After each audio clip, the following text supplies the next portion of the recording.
اهلا بكم في حلقه جديده من حلقات الكره مع العمده. لما النادي المصري فاز على انبي وطلائع الجيش في اخر مباراتين في الدوري وخد 6 نقط غاليه دفعته دفعه هايله في جدول الترتيب، قلنا خلاص الدنيا ظبطت معانا والامور هتستقر. نقوم لا مؤاخذه نلاقي خازوق جديد مستنينا.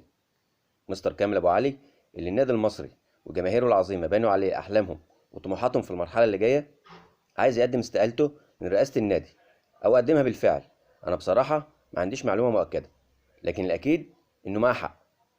ده واحد لما جه يمسك النادي المصري قال انا عندي مشروع استثماري هيخدم النادي وبورسعيد كلها.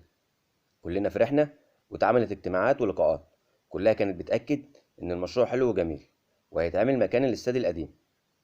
الاجتماعات واللقاءات دي ما كانتش مع اي حد، دي كانت مع محافظ بورسعيد ووزير الشباب والرياضة وسيادة النائب رئيس لجنة الشباب والرياضة بمجلس النواب.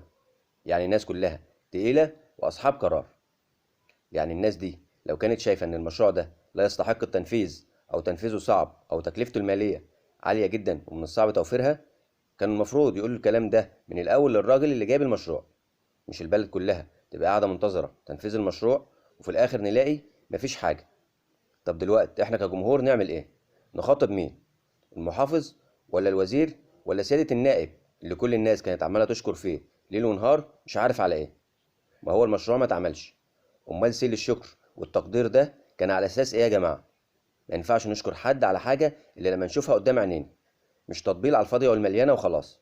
وللعلم المباراه اللي جايه للنادي المصري هتكون مع الزمالك يوم 4 ابريل، يعني بعد حوالي 10 ايام.